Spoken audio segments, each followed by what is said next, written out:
My guest today is Sandrine Dixson-Decle. She is the co-president of the Club of Rome, and I'm going to ask her what she thinks the future of green business might look like in a post-COVID world. I would say that there are two possibilities, right? As we look at the current bailout schemes right now, and the way in which some governments are moving forward in a business as usual fashion, forgetting actually that we have many opportunities to really transform our economy as we come out of COVID, rather than go back to a usual GDP profit making, old kind of propped up fossil energy economy. We may find ourselves, and we are finding ourselves, in a bit of a frictional dynamic between the old economy and the incumbents and the green businesses.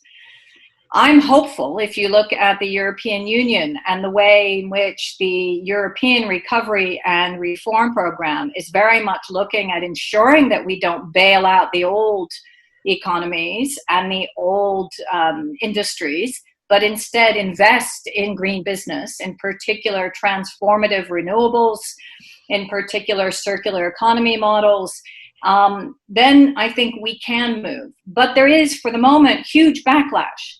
What have we learned about green business and how has it done in this moment of COVID? Interestingly enough, if you look, for example, at the figures in Germany on coal versus renewable jobs, the figures are quite clear that you can create 10 more renewables job for every coal job. So right there, you've got an example in a model.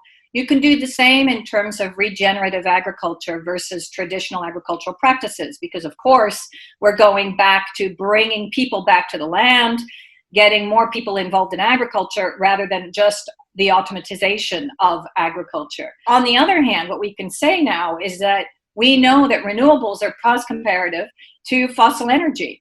And at this time, we should be then able to get rid of subsidies and ensure that we create that transition. This is no longer an argumentation around the fact that it's going to cost us more.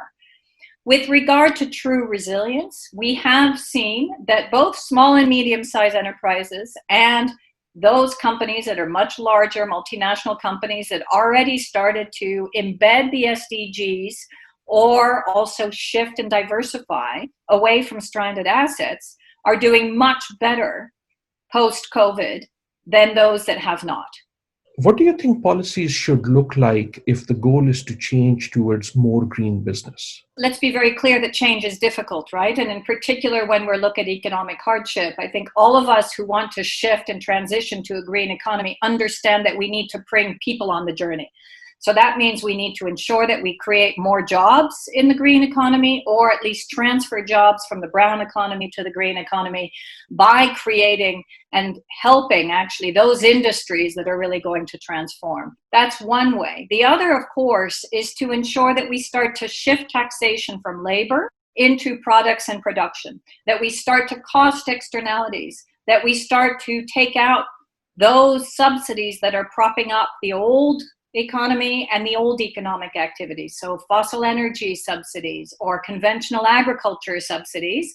And I'll finish off with one very important point. Part of this obviously is working with people so they understand that that shift is actually positive for them, not necessarily negative.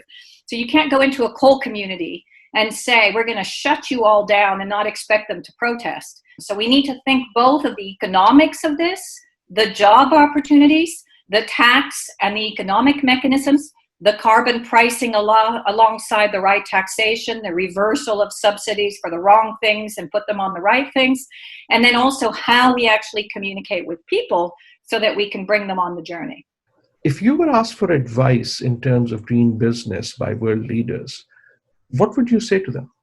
Reduce your GDP predictions. I mean, let's be clear. In any case, there is no economy is going to have exponential growth post-COVID. Secondly, we're realizing that people don't want to go back to business as usual. There is a slowdown in the economy and they accept it. And I would also indicate that the disparity between the haves and the have-nots have been at the highest they've ever been in society. And in addition to that, we know that this is the first generation that's going to make less than its parents. Embrace the fact that our economies have slowed, that we've been able to continue to survive. Most importantly, that we've gone back to what's most essential in terms of the jobs that are most essential in our economies in order to keep people healthy and vibrant. And let's create stimulus programs that reflect that. So when we look at Scotland, when we look at Iceland, when we look at New Zealand, when we look at Costa Rica, all of whom are starting to put in place well-being economy indicators, what they're doing is they're bundling well-being economy indicators with a GDP indicator, but they're giving even more weight to non-GDP indicators. And that is fundamental.